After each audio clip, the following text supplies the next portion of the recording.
नमस्कार मित्रों, आप सबका आप ही के अपने YouTube channel Kumawat sir Hindi वाले पर हार्दिक अभिनंदन, स्वागत।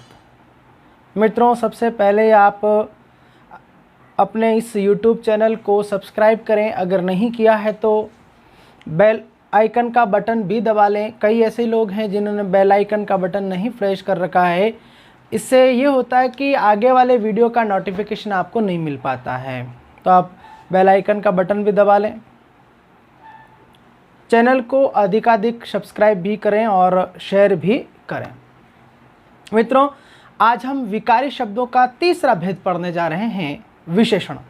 हमने पिछली कुछ क्लासों में पढ़ा कि विकारी शब्दों के 4 भेद होते हैं, संज्ञा, सर्वनाम, विशेषण और क्रिया। हमने पहले 2 विकारी संज्ञा और सर्वनाम पढ़ लिया है। आज हम तीसरा विकारी शब्द शुरू करेंगे, विशेषण। सब विशेषण क्या है? विशेषण देखिएगा मित्रों, अंग्रेजी में इसको एडजेक्टिव बोलते हैं, ADJ, इसको एडजेक्टिव के नाम से बोलते हैं, ECTIV, एडजेक्टिव। अंग्रेजी में इसको एडजेक्टिव बोलते हैं। विशेषण आप कह सकते हो विकारी शब्दों का एक भेद है। विकारी का एक क्या है? भेद है। विकारी शब्दों का भेद है, हमने पढ़ा है पिछली क्लासों में।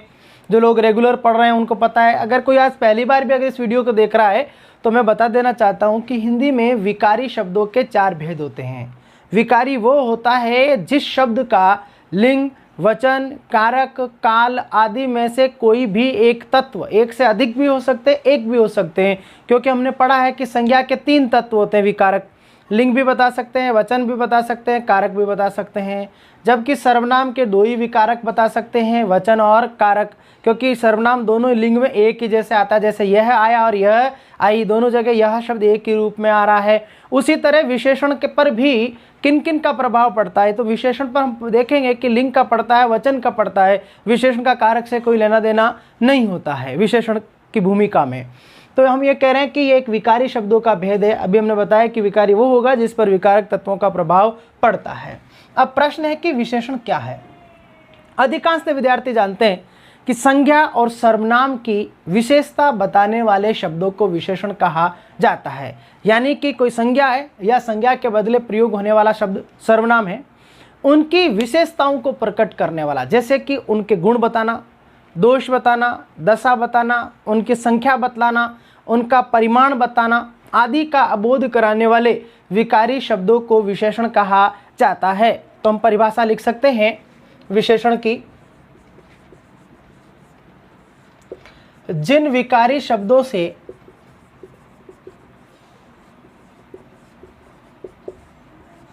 संज्ञा या सर्वनाम की विशेषता, जैसे गुण, दोष हो सकता है उनका, संख्या, परिमाण, देखिए परिमाण बोल रहा हूं, परिणाम नहीं, परिमाण। परिणाम का मतलब नतीजा, परिमाण का मतलब मापतोल, परिमाण आदि का बोध, आदि का बोध कराया जाता है,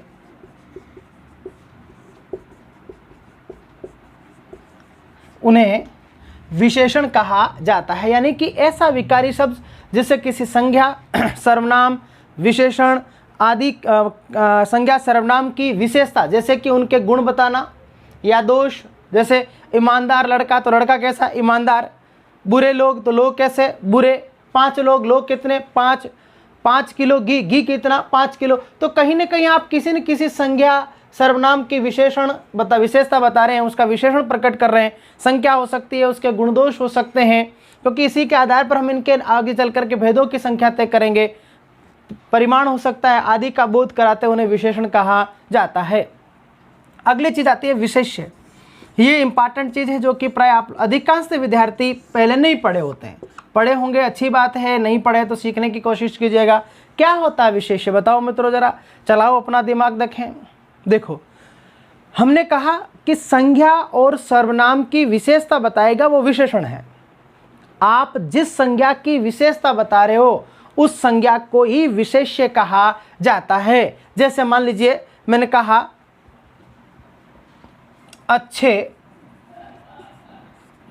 लड़के, मुझे बताओ विशेषता किसकी बता रहे हो? लड़के की। ये एक संज्ञा है, इसकी विशेषता क्या है? अच्छे। ये एक विशेषण है।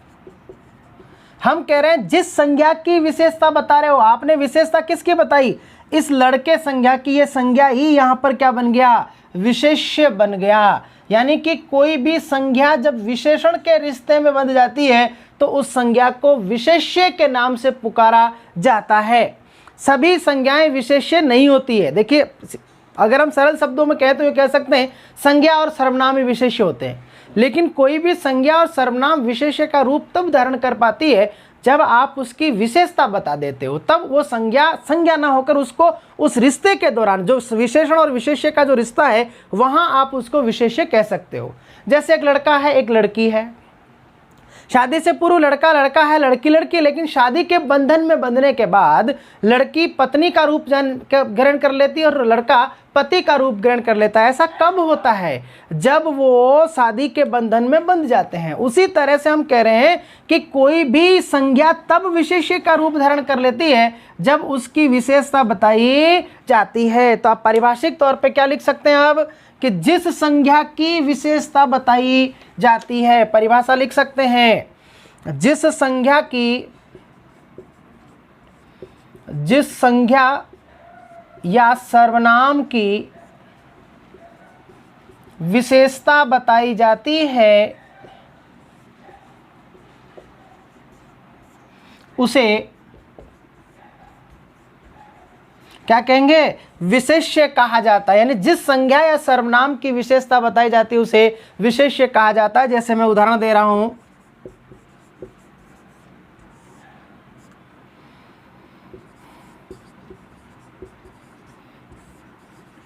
ईमानदार लोग सफलता प्राप्त करते हैं। सफलता प्राप्त करते हैं, यानी कि आप विशेषता किसकी बता रहे हो? लोग की। ये संज्ञा है, जातिवाचक संज्ञा है, और ये इसका क्या है? विशेषण है। ये इसका विशेषण है। अब आपने जिस संज्ञा की विशेषता बताई, ये यहाँ पर क्या है?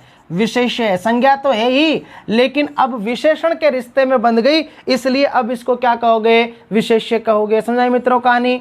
दोनों बातें वापस समझिएगा। जिस संज्ञा की विशेषता बताने के लिए हम विशेषण शब्द का प्रयोग करेंगे, वो जो विशेषता बताने के लिए जिस शब्द का प्रयोग करेंगे वो विशेषण है, किंतु जिस संज्ञा की आप विशेषता बताओगे उसे विशेष्य कहा जाता है। अगला आता है मित्रों विशेषण के रूप। ये आप स्क्रीनशॉट ले लें, इसका सीखिएगा, है ना। अगला है विशेषण के रूप। रूप क्या होते हैं? देखो मित्रों, विशेषण के रूप की हम बात कर रहे हैं। विशेषण के दो रूप होते हैं। कितने रूप होते हैं साहब? दो रूप होते हैं विशेषण के रूप।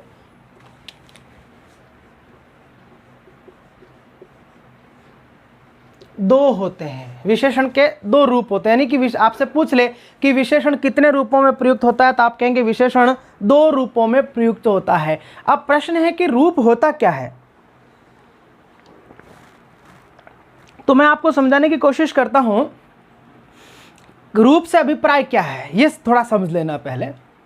देखिए, हम जनरल चर्चा के दौरान कई बार करते हैं ना, और रूप तो बड़ा मस्त है ना, रंग रूप का ठीक है, नाक नक्श का ठीक है, वैसे ठीक है, पढ़ा लिखा है ना, लेकिन थोड़ा रूप ठीक नहीं है। और आप भी अपना कई बार कहते हैं आज तो अलग ही रूप में दिखाई दे रहे हो। यानी कि आप दिखते कैसे हो, आप अपने आप को किस तरह से प्रेजेंट करते हो, कैसे दिखाते हो सामने वाले को, उसको ही तो हम क्या कहते हैं? रूप कहते हैं। यहाँ पर भी वही बात है कि विशेषण के रूप कौन से होंगे? आप किसी विशेषण शब्द को कैसे प्रकट करते हो, अर्थात आप किसी संज्ञा और सर्वनाम की विशेषता बता रहे हो, उसके लिए आप एक विशेषण शब्द का प्रयोग कर रहे हो। आप उस विशेषण शब्द को प्रस्तुत कैसे कर रहे हो, उसके प्रस्तुत करने के तरीके को ही विशेषण का रूप कहा जाता है। कभी कभी हम विशेषण को संज्ञा के पहले प्रस्तुत कर देते हैं, कभी कभी हम विशेषण को संज्ञा के बाद में प्रस्तुत कर देते हैं, यानी विशेषता बता रहे हैं लेकिन हम उसको जो प्रेजेंट करते हैं उसको कई बार हम पहले प्रस्तुत कर देते हैं संज्ञा के, कई बार उसके बाद में प्रयोग करते हैं। ये जो प्रयोग करने के तरीके हैं वाक्य में उसके विशेषण के, उसको ही विशेषण का रूप कहा जाता है। ये दो रूपों में प्रयोग होता है। पहला है उद्देश्य विशेषण। उद्देश्य विशेषण, अगर किसी विशेषण को संज्ञा के पहले प्रयोग करोगे, देखिए अभी मैं भेदों की बात नहीं कर रहा हूं, अभी मैंने इसलिए आपको समझाया है कि विशेषण के रूप का मतलब यह कि आप कैसे प्रस्तुत करते हो, कैसे प्रेजेंट करते हो। जब किसी विशेषण को संज्ञा के पहले प्रयोग कर लेते हैं तो विशेषण के उस प्रस्तुत करने के तरीके को उद्देश्य विशेषण के नाम से जाना जाता है। कई बार इसे सामान्य विशेषण भी कहते हैं और कई बार इसको विशेष्य विशेषण भी कहा जाता है। तीनों का उत्तर एक ही रहेगा। कई बार पूछ ले कि विशेष्य विशेषण कौन सा है, यानी विशेष्य के पहले प्रयोग हुआ इसलिए विशेष्य विशेषण है। कई बार पूछते हैं उद्देश्य विशेषण, तो जो संज्ञा के पहले आएगा उसको उद्देश्य कहेंगे विशेषण के रूप को।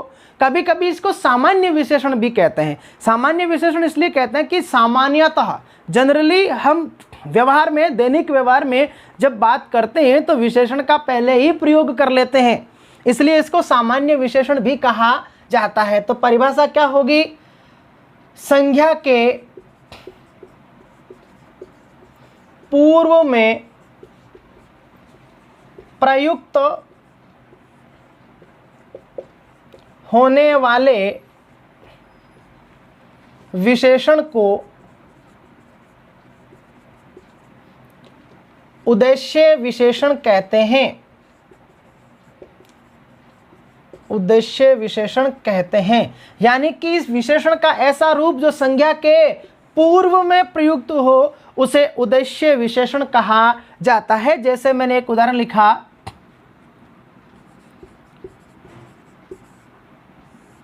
सच्चे बच्चे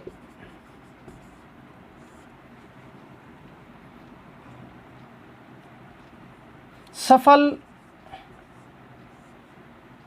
रहते हैं। सच्चे बच्चे सफल रहते हैं। मुझे बताओ विशेषता किसकी बता रहे हो? बच्चे की। ये संज्ञा है। हमने कहा कि संज्ञा को यहां पर आप क्या कहोगे? विशेष्य कहोगे। आपने इस संज्ञा की विशेषता बताई सच्चे, ये विशेषण तो है लेकिन ये विशेषण कहाँ प्रयोग हुआ है? संज्ञा के पहले प्रयोग हुआ है, इसलिए इसको क्या कहेंगे? उद्देश्य विशेषण कहा जाता है। यानी कि किसी भी संज्ञा के पूर्व में प्रयुक्त होने वाले विशेषण के रूप को उद्देश्य विशेषण के नाम से जाना जाता है। अब प्रश्न है कि एग्जाम में प्रश्न कैसे आएगा, तो पहले हम इसका दूसरा रूप पढ़ लेते फिर हम चर्चा कर रहे हैं। दूसरा इसका भेद है विधेय विशेषण। ये यहां तक समझ आ गया मित्रों आपको? विशेषण का ऐसा रूप जो किसी संज्ञा के पहले प्रयोग होगा तो उसको उद्देश्य विशेषण कहा जाता है। दूसरा आता है विधेय विशेषण। विशेषण का दूसरा रूप विधेय विशेषण।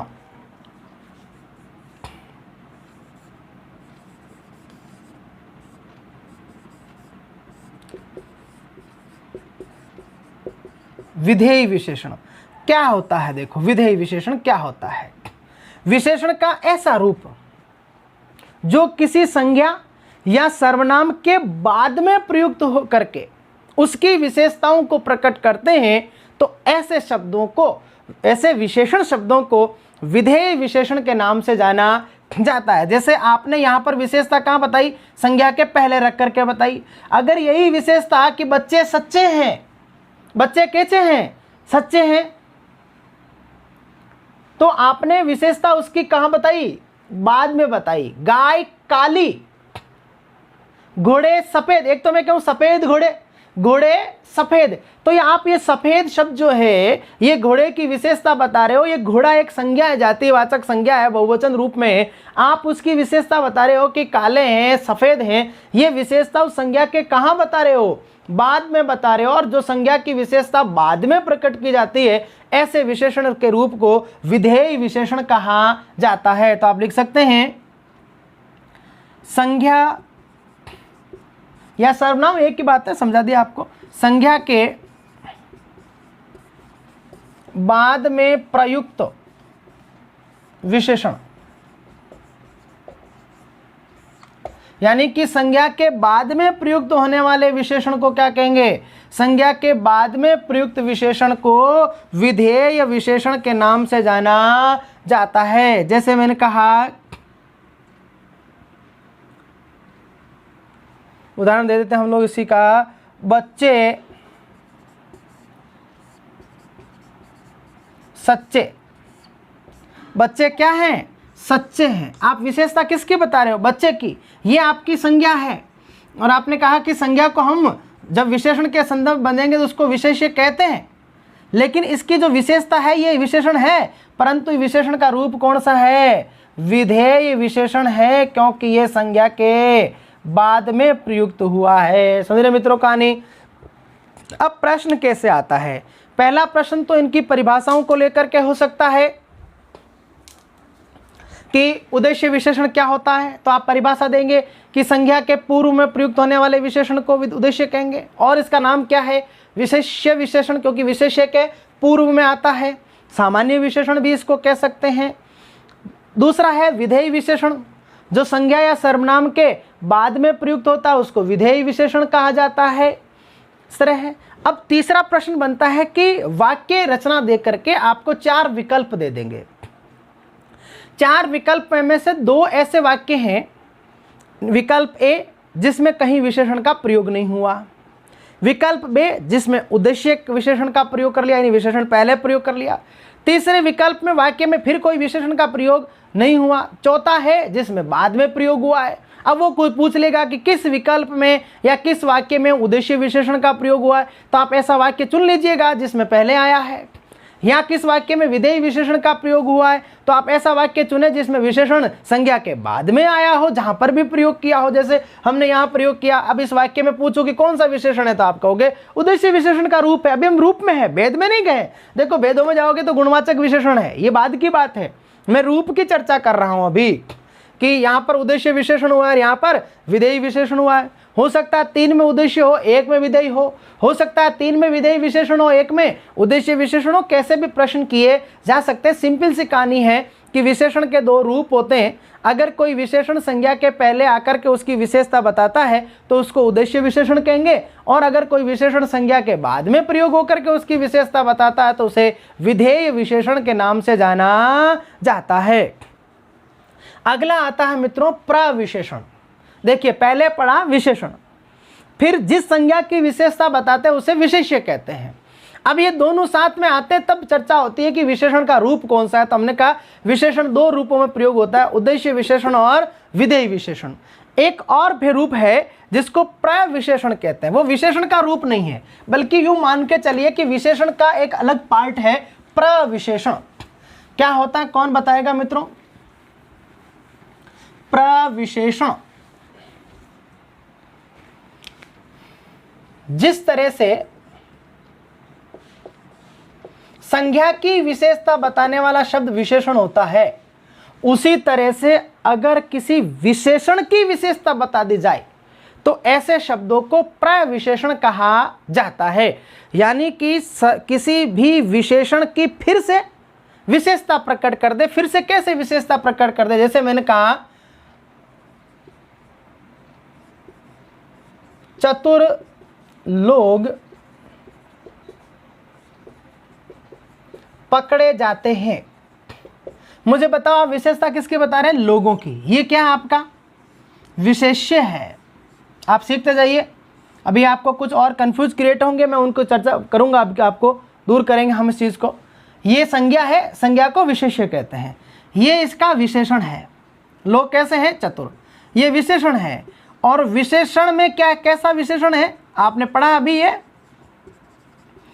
उद्देश्य विशेषण है।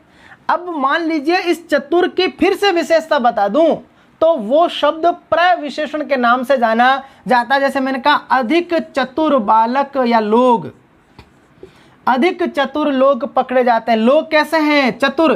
चतुर कितने हैं? अधिक है। तो स्पष्ट है कि ये अधिक शब्द लोग की विशेषता नहीं है। लोग की विशेषता तो चतुर था, लोग संज्ञा थी, इसकी विशेषता चतुर है इसलिए विशेषण है, और इस संज्ञा के पहले आया इसलिए ये उद्देश्य विशेषण है। लेकिन अधिक शब्द किसकी विशेषता बता रहा है? चतुर की बता रहा है, जो कि यहाँ पर विशेषण है, इसलिए इसको क्या कहोगे? प्रविशेषण कहा जाता है। समझ रहे मित्रों कहानी? यानी कि विशेषण की विशेषता बताने वाले शब्दों को प्रविशेषण कहा जाता है। जैसे एक और उदाहरण दूं मैं आपको, ये भी बहुत इंपॉर्टेंट है, देखिएगा।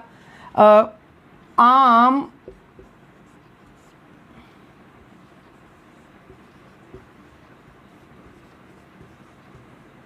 मीठे हैं, ये दूसरा उदाहरण है। मुझे बताओ विशेषता किसकी बता रहा हूं? आम की।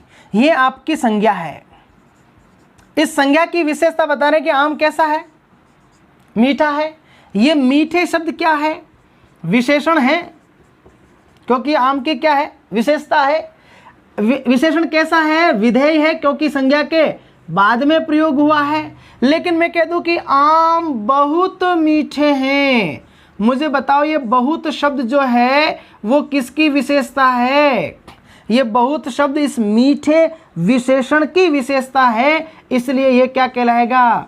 प्रविशेषण के नाम से जाना जाता है। यानी कि संज्ञा की विशेषता बताने वाला शब्द विशेषण है, लेकिन विशेषण की भी विशेषता बता दी जाए तो उसे प्रविशेषण कहा जाता है।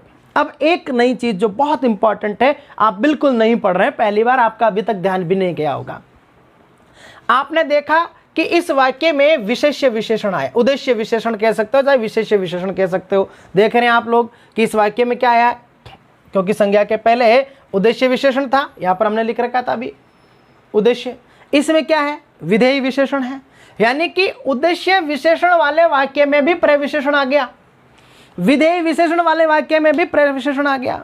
और ऐसी स्थिति में आपसे पूछे कि वाक्य में किसका प्रयोग हुआ है, यानी कि यही वाक्य आपके पास है और इस वाक्य से आपसे पूछ लिया कि उपर्युक्त वाक्य में प्रयोग हुआ है, यही वाक्य आपके पास है। देखिए इसमें ये क्या है? प्रविशेषण है, वापस समझो। ये क्या है? विशेषण है, और विशेषण में कौन सा है? उद्देश्य है। मैं लिख देता हूं एक बार, वापस से समझो आप। ये उद्देश्य विशेषण है, ये प्रविशेषण है, ये विशेष्य है। अब प्रश्न क्या है कि उपर्युक्त वाक्य में, मैं ऊपर लिख रहा हूं हालांकि नीचे वाक्य, लेकिन आप समझना प्रश्न है कि निम्नलिखित वाक्य में प्रयोग हुआ है, यानी कि ये जो आपने वाक्य लिख रखा है कि अधिक चतुर बालक पकड़े जाते हैं, इस वाक्य में प्रयोग हुआ है। ए उद्देश्य विशेषण, ब विधेय विशेषण, स प्रविशेषण, द कोई नहीं। अब देखो मित्रों, आंसर दो सही है, क्योंकि इस वाक्य में उद्देश्य विशेषण भी आया और प्रविशेषण भी आया है। मैं ये कहना चाह रहा हूं कि अगर किसी वाक्य में, चाहे वो उद्देश्य विशेषण वाला हो चाहे वो विधेय विशेषण वाला हो, यदि वाक्य में प्रविशेषण का प्रयोग हो जाता है और ऐसी स्थिति में आपको एक से अधिक उत्तर सही नजर आते हैं, तो प्राथमिकता प्रविशेषण को दी जाती है। ये आपका यहाँ पर उत्तर होगा। यानी कि इस वाक्य में उद्देश्य विशेषण भी आया है और प्रविशेषण भी आया, विकल्प में दोनों आ गए। अगर मैं यहाँ ऐसे लिखता, इस स्थान पर अगर लिखता कि 1 व 3 दोनों, तो आपका आंसर ये वाला होता। यहां पर आप आंसर करते कि 1 और 3 दोनों है, क्योंकि उद्देश्य विशेषण भी आया, देखो ये रहा, प्रविशेषण भी आया, तीसरा वाला ये रहा, लेकिन 1 और 2 दोनों नहीं दिया और उसने कहा कोई नहीं, यहाँ उपयुक्त सभी। तो भाई उपयुक्त सभी तो है ही नहीं ना, उपयुक्त सभी कैसे है? विधेय विशेषण तो आया ही नहीं इसमें। आंसर तो दो सही है, एक ये भी और एक ये भी है, लेकिन प्राथमिकता आपको किसको देनी है? प्रविशेषण को देनी है। यानी कि सीधे शब्दों में समझिएगा, चाहे विधेय विशेषण हो चाहे उद्देश्य विशेषण हो, उसके साथ अगर प्रविशेषण प्रयोग हो जाता है और वाक्य में कहीं रेखांकन नहीं हो, कहीं अंडरलाइन नहीं हो और फिर पूछे कि वाक्य में किसका प्रयोग हुआ है, तो प्राथमिकता प्रविशेषण को देनी चाहिए, चाहे वो उद्देश्य विशेषण के साथ प्रविशेषण बन के आया हो, चाहे विधेय विशेषण के साथ प्रविशेषण बन करके आया हो। जैसे वो हमारा दूसरा वाला वाक्य था, मैं वापस लिख देता हूं, आम बहुत मीठे हैं। अब देखो इसमें मीठे विशेषण है और विधेय विशेषण है। इस विधेय विशेषण की में आया है प्रविशेषण। अब इसमें भी आपसे ये इसी प्रश्न एग्जाम के उदाहरण के लिए आपको उत्तर पूछ ले तो यहां पर आपके उत्तर दो सही हो रहे हैं, विधेय विशेषण भी आया और प्रविशेषण भी आया। देखो ये रहा विधेय विशेषण और ये रहा प्रविशेषण, लेकिन कहीं अंडरलाइन नहीं हो, सीधा प्रश्न हो, तो ऐसी स्थिति में प्राथमिकता प्रविशेषण को देनी चाहिए। अब मान लीजिए वो यहाँ रेखांकन करता, यहाँ अंडरलाइन करता, तो भाई रेखांकन करने के बाद तो आपको संबंधित पद का उत्तर देना है, फिर प्राथमिकताएं समाप्त हो जाती, क्योंकि यहाँ तो आपको मीठे को बताना। मीठे तो इस वाक्य में उद्देश्य विशेषण नहीं है, प्रविशेषण नहीं है, इसमें केवल विधेय विशेषण है। इसमें रेखांकन करता तो ये आपका यहाँ रेखांकन करता तो ये उद्देश्य विशेषण है, लेकिन कहीं रेखांकन डायरेक्ट रेखांकन करता मान लो तो ये कॉमन सी बात है, फिर तो प्रविशेषण ही है। यहाँ पर रेखांकन करता प्रविशेषण है, लेकिन कहीं रेखांकन नहीं हो, सीधा प्रश्न कर दिया कि किसका प्रयोग हुआ है, और फिर वहां पर उद्देश्य विशेषण भी विकल्प में हो और विधेय विशेषण या प्रविशेषण भी हो, तो प्राथमिकता प्रविशेषण को दी जाती है। समझाइए मित्रों कहानी। 5 बातें हमने पढ़ी है। नंबर 1 विशेषण की परिभाषा, नंबर 2 विशेष्य यानी संज्ञा और सर्वनाम की विशेषता बताने वाले शब्द को विशेष्य कहेंगे। ये जो विशेषण है ये वाक्य में 2 रूपों में प्रयुक्त होता है, संज्ञा के पहले भी हो जाता है कई बार संज्ञा के बाद में भी होता है। तो यदि संज्ञा के पूर्व में प्रयुक्त हो रहा है तो उद्देश्य विशेषण कहेंगे, संज्ञा के बाद में हो रहा है तो विधेय विशेषण कहेंगे। कभी कभी विशेषण को भी फिर से विभूषित कर दिया जाता है, उसकी पुनः विशेषता बता दी जाती है, उसको पुनः आभूषित कर दिया जाता है। तो जब विशेषण को पुनः विशेषित किया जाएगा तो ऐसी स्थिति में वो जो शब्द आएगा वो प्रविशेषण के नाम से जाना जाता है। प्रविशेषण विधेय विशेषण वाले यानी संज्ञा के बाद में आने वाले विशेषण की भी विशेषता बता सकता है, संज्ञा के पहले आने वाले विशेषण की भी विशेषता बता सकता है। जब वो संज्ञा के पहले या बाद में कहीं आओ प्रविशेषण आ गया तो प्राथमिकता प्रविशेषण को देनी है। ऐसा तब जब कहीं रेखांकन नहीं हो और किसी संबंधित पद पर रेखांकन कर दिया हो तो संबंधित पद का उत्तर देना होता है। समझिए मित्रों कहानी। अगली कहानी आती है मित्रों विशेषण के प्रकार या भेद। तो विशेषण मूलतः लिख देता हूं, विशेषण के भेद या प्रकार, विशेषण के भेद या प्रकार। देखो अभी जो 2 पढ़े थे ना वो रूप थे और मैंने आपको पूरा समझा दिया भाई अपनी देसी भाषा में कि रूप का मतलब क्या। भाई देसी भाषा में कहते हो ना आज तो कहीं रंग है कहीं रूप है, तो उस चीज को कह रहे हैं। अब कह रहे हैं टाइप्स, कितने टाइप्स के होते हैं। तो भाई विशेषण के भेदों को लेकर के बहुत बड़ा मतभेद हमने देखने को मिलता है कई बार। जिस तरह से संज्ञाओं में हमने पढ़ा कि संज्ञाएं कितने प्रकार की होती है, तो आपने कहा संज्ञाएं तो मूल रूप में साहब 3 ही प्रकार की होती है, व्यक्ति, जाति और भाव। हमने पढ़ा है, मैं उस प्रश्न को रिकॉल करना चाहता हूं कि आप कैसे उत्तर करेंगे। लेकिन हमने कहा 3 नहीं हो तो 5 करना है। हमने कहा संज्ञाओं की चर्चा कर रहा हूं, मैं समझा रहा हूं विशेषण का प्रश्न कैसे होगा, क्योंकि यहां पर भी थोड़ा मतभेद चलता है। 4, 5 दोनों मानते जाते थे। विशेषण संज्ञाएं 3 प्रकार की है, 3 नहीं है तो 5 है, दोनों है तो पहले 3 को, 3 है ही नहीं तो कॉमन सी बात है फिर 5 को कर देंगे। यहाँ पर भी 5 में कौन से जोड़ रहे थे आप, जातिवाचक के 2 भेज थे, द्रव्यवाचक और समूहवाचक। ये कॉमन प्रश्न था। लेकिन वहाँ आपसे प्रश्न कर रहे थे कि उत्पत्ति के आधार पर कितनी है, अर्थ के आधार पर कितनी है, कामता प्रसाद गुरु के अनुसार कितने। तो आपने अलग अलग बताया कि कामता प्रसाद इन 2 ही भेद माने, पदार्थ और भाव। फिर पदार्थ के 2 और भेद मान लिए। फिर आपने कहा उत्पत्ति के आधार पर 3 ही मानी, अर्थ, लेकिन जब अर्थ निकलता है तो 5 संख्याएं हमने कर दी, 5 के नाम हमने गिनाए। उसी तरह विशेषण को लेकर के भी थोड़ा कन्फ्यूजन वाला प्रश्न रहता है। वहाँ पर हमने चर्चा की कि जब नाम आ जाएगा तो निकटतम भेद पहले बताओगे। जैसे मान लीजिए कि आपसे पूछे कि चांदी कौन सी संज्ञा है, तो पहले द्रव्य करोगे, लेकिन द्रव्य नहीं है तो जाति करोगे। लेकिन उल्टे अगर संख्याओं की तरफ आ रहे तो पहले मूल भेद कर रहे हो, मूल नहीं है तो फिर उपभेदों को शामिल करते हुए कर रहे हो। यही स्थिति यहां पर रहेगी कि विशेषण 4 प्रकार के होते हैं। कितने प्रकार के होते हैं? 4 प्रकार के होते हैं। पहला है गुणवाचक विशेषण। मैं चारों के नाम बता रहा हूं एक बार। क्या होता है गुणवाचक, अभी हम आगे पढ़ेंगे, क्योंकि गुणवाचक के भी बहुत सारे रूप होते हैं। गुणवाचक, दूसरा है संख्यावाचक, तीसरा है परिमाणवाचक,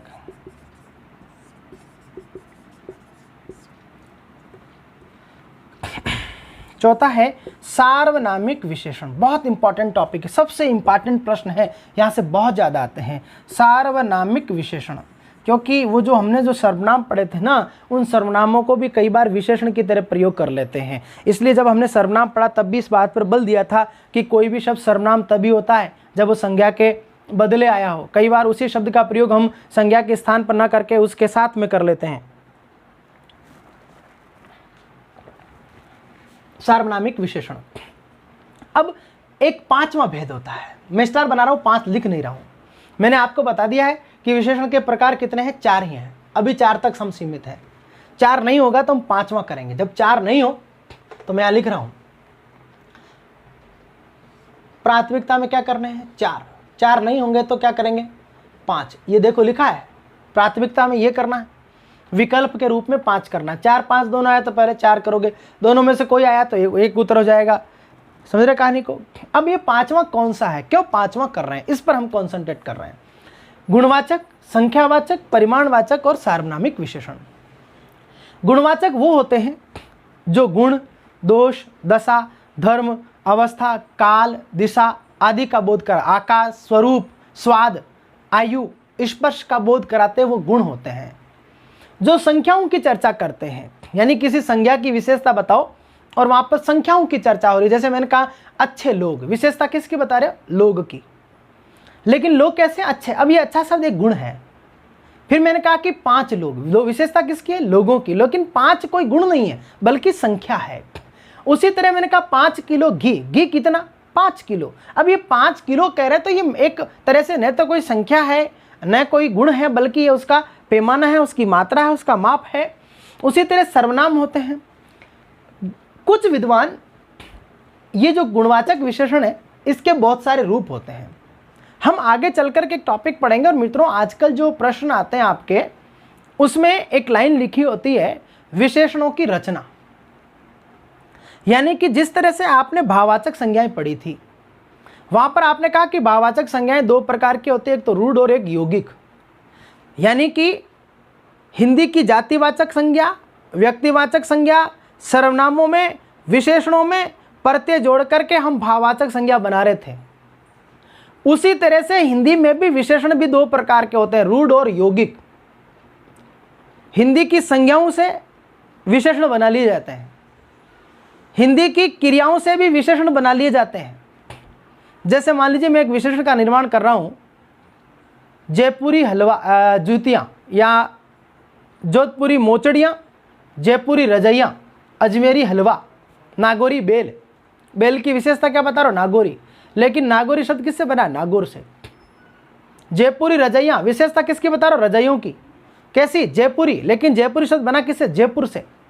उसी तरह से मैंने कहा झगड़ालू लोग, ईर्ष्यालु लोग।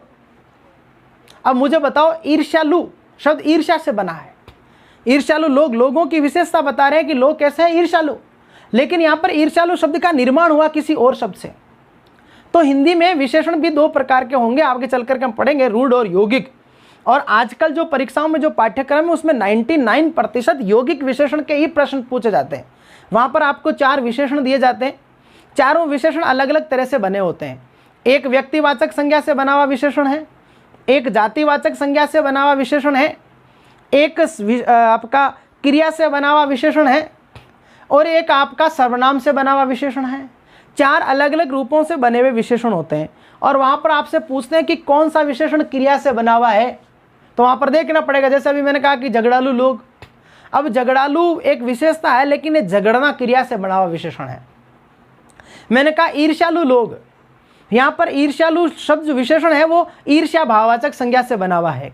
मैंने कहा शहरी लोग, यहां पर लोगों की विशेषता शहरी, ये शहर जातिवाचक संज्ञा से बना हुआ विशेषण है। उसी तरह से मैंने कहा जयपुरी रजैया, यहां पर ये जो जयपुरी विशेषण है ये जयपुर व्यक्तिवाचक संज्ञा से बना हुआ है। और कुछ विद्वान इन्हीं विशेषणों को, ये जो व्यक्तिवाचक संज्ञाएं हैं, उनमें प्रत्यय जोड़ करके विशेषण बना लेते हैं।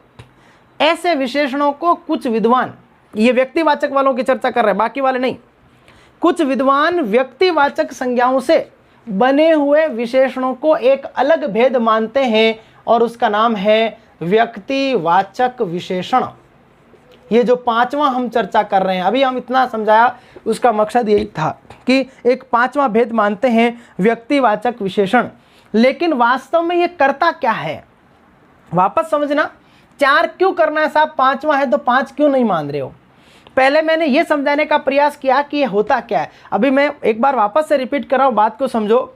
गुण दोष होने के कारण गुणवाचक कहते हैं, संख्याओं से बनने के कारण संख्यावाचक विशेषण कहते हैं, नापतोल से बनने के कारण परिमाणवाचक कहते हैं, सर्वनाम से बनने के कारण सार्वनामिक कहते हैं। तो ये जो व्यक्तिवाचक विशेषण हैं, ये वास्तव में हिंदी की व्यक्तिवाचक संज्ञाओं से बनते हैं। यानी कि हिंदी की कोई व्यक्तिवाचक संज्ञा है, उसमें हम प्रत्यय जोड़ते हैं, प्रत्यय जोड़ करके उसको विशेषण में कन्वर्ट कर देते हैं। जैसे मान लीजिए मैंने कहा जयपुर, अब ये जयपुर क्या है आपसे पूछूं तो आप यही कहोगे ये व्यक्तिवाचक संज्ञा है। मैंने कहा जी हमारा अजमेर जी, और उससे पहले हमारा नागौर जी। तो मुझे बताओ ये जो जयपुर, अजमेर, नागौर, ये क्या है? व्यक्तिवाचक संज्ञाएं हैं। हम कभी कभी क्या करते हैं, इनको विशेषण में तब्दील कर देते हैं। जैसे मैंने कहा जयपुरी रजाइयां, क्या हुआ? रजाइयों की विशेषता बताने लग गया जयपुर। अब ये जयपुर विशेषण है, ये कोई संख्या नहीं है, परिमाण नहीं है, सर्वनाम नहीं है, बल्कि एक व्यक्तिवाचक संज्ञा से निर्मित हुआ, इसलिए ये व्यक्तिवाचक विशेषण है। अब नाम आएगा कि जयपुरी रजाइयों में जयपुरी कौन सा विशेषण है, तो आप पहले निकटतम उपभेद करोगे व्यक्तिवाचक।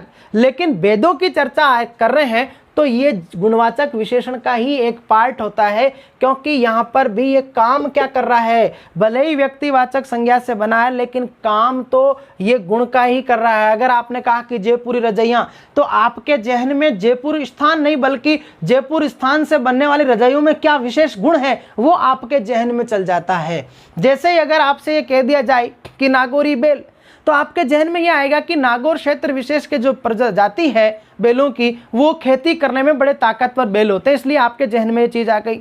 आपने कहा अजमेरी हलवा, सोन हलवा अजमेर का बहुत प्रसिद्ध है, हाँ? तो यहाँ ऐसा कहते ही आपके दिमाग में अजमेर स्थान नहीं बल्कि उस वस्तु, उस पदार्थ में क्या क्वालिटी है, वो गुण आपके जहन में प्रभावी रहता है। यानी कि भले ही आप व्यक्तिवाचक संज्ञा शब्द से उसका निर्माण कर रहे हो, लेकिन फिर भी आपके जहन में एक गुण ही ब्लिंक कर रहा है। यानी कि व्यक्तिवाचक विशेषण गुणवाचक का ही एक पार्ट मात्र है। ठीक उसी प्रकार से द्रव्य और समूहवाचक संज्ञाएं जातिवाचक के उपभेद थी, उसी प्रकार से ये भी एक इसका सब पार्टी है। तो इसीलिए आपको विशेषणों की संख्याएं कितनी करनी है भैया, भेद कितने करने हैं? 4 करने, 4 नहीं है तो 5, दोनों है तो पहले 4 करना है। ये 5वां कौन सा है? व्यक्तिवाचक। जाएगा किस में? गुणवाचक में, क्योंकि गुणवाचक का ही एक पार्ट होता है। समझे मित्रों कहानी? अब सबसे पहला आता है मित्रों गुणवाचक विशेषण। ये गुणवाचक विशेषण क्या होता है, ये कहानी मित्रों हम अगली क्लास में पढ़ेंगे। आज के लिए इतना ही। जय हिंद, जय भारत, वंदे मातरम।